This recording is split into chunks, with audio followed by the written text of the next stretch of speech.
Hi, and welcome to the final part of the JAM113 group build. This is my depiction of the ACAV, the M113A1 version as used in Vietnam. It's the Academy kit, and it is full of surprises. It is quite aged. There was a lot of drawbacks with injector pin marks and sinkholes.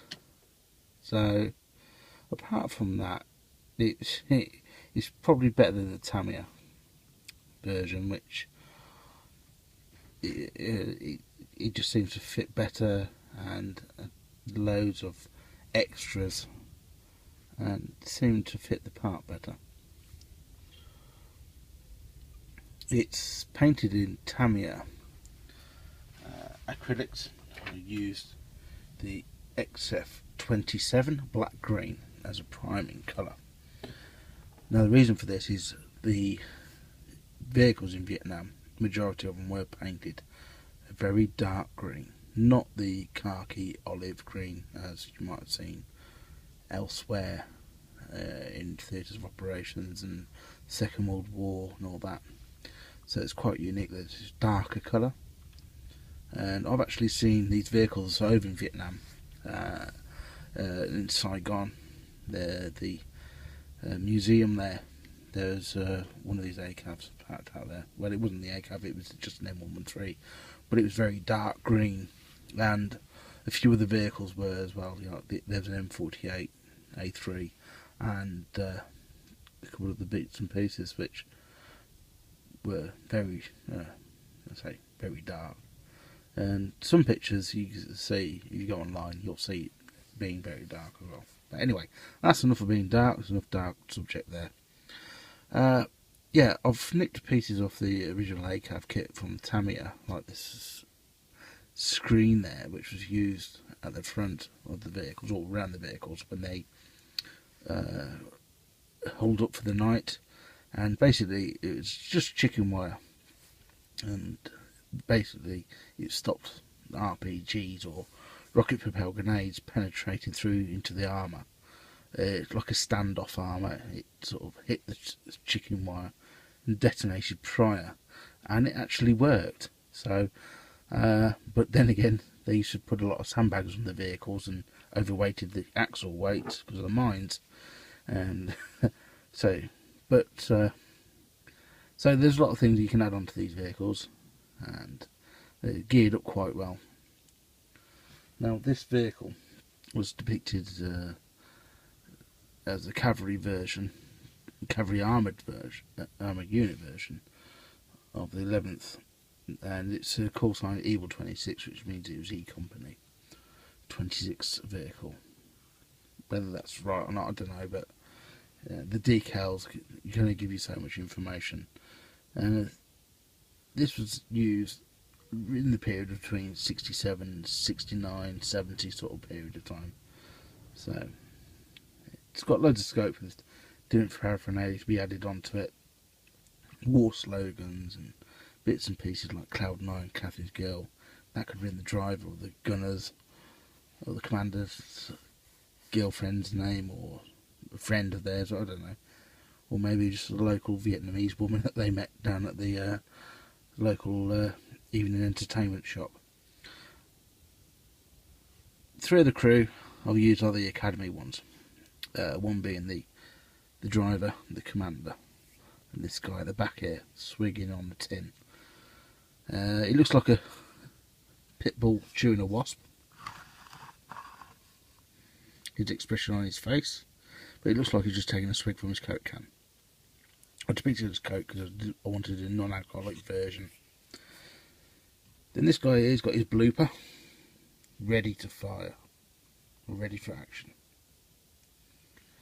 Either that, or he might put a cannabis cigarette down the end of it and trying to blow it through that. I've seen that on the films as well. We all watched Oliver Stone's movies, so I try to depict it as used up, battered and scratches along the side, as what you'd see in the pictures of the time. It's quite a powerful weapon. You know, when you got the M50 cal, the 50 cal, and then you got the two M60s on the side. Yeah, you can lay down quite a bit of firepower. Plus also the odd, you know, blooper and a few of the weapons that they can have inside.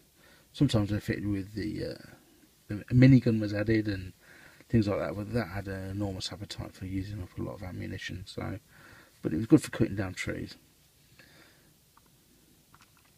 So overall, yeah, I'm very pleased with the kit. It's took a lot of work, and then there was a few problems with this rear wheel at the back here. The sprocket, it broke off the actual axle due to the tension of the tracks. I used the actual rubber band tracks rather than the Lincoln length ones, and yeah, there's a few coarse words said, and yeah, but eventually got there. So as you can see, the video's not shaking around a bit, so I'll try to use it as on a stable platform. But to get best benefit, I'm going to have to lift up and give you a view in just some of the added extras and bits and pieces. I'll try and keep it as still as possible.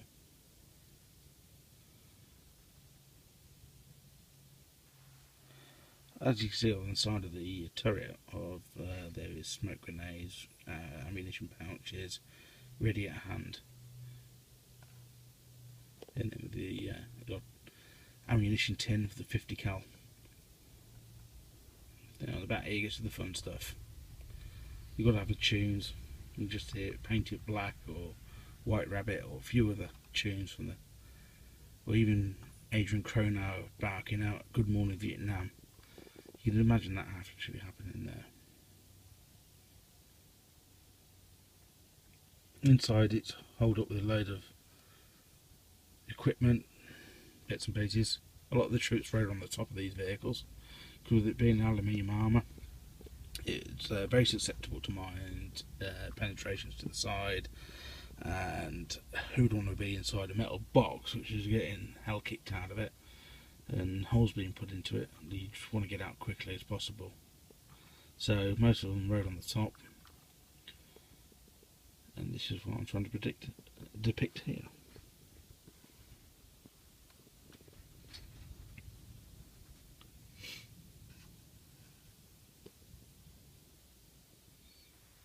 This guy here was one of the Tammy ones. He took quite a bit of work because they're very crude. But the Academy ones I really liked. They had loads of detail which you can add on to.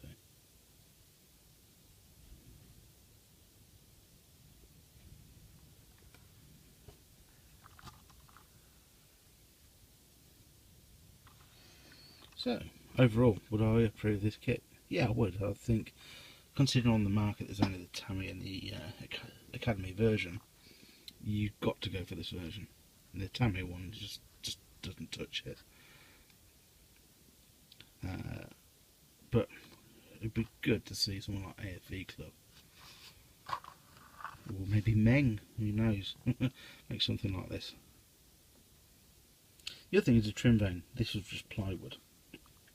Now, the original versions didn't have this, but obviously they accounted when they go into the water, you're supposed to erect the trim vane, go in gently, and it's supposed to stop the bow wave coming back onto the vehicle. Well, so there's put this bit of plywood which had some pieces of metal to frame around it to support it and keep it in place. But sometimes it wasn't used, even going into water. So I have seen photographs of them in using without, but majority of the time it was. And then there's the add-on flotation devices, which you do get with this kit, which added on. It's nice that you got the choice of adding it or not. I chose not to on this one, so I wanted to have it sort of like 1968, 1969 sort of time. So I do hope you've enjoyed watching this build. It's been very enjoyable, and thanks for all your comments. You've been very kind.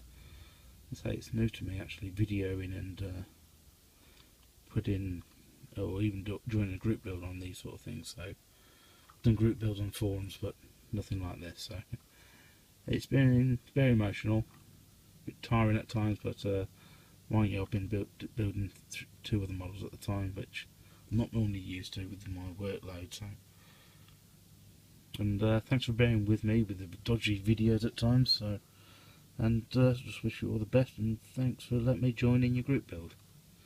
That's Abe signing off. All the best. Take care.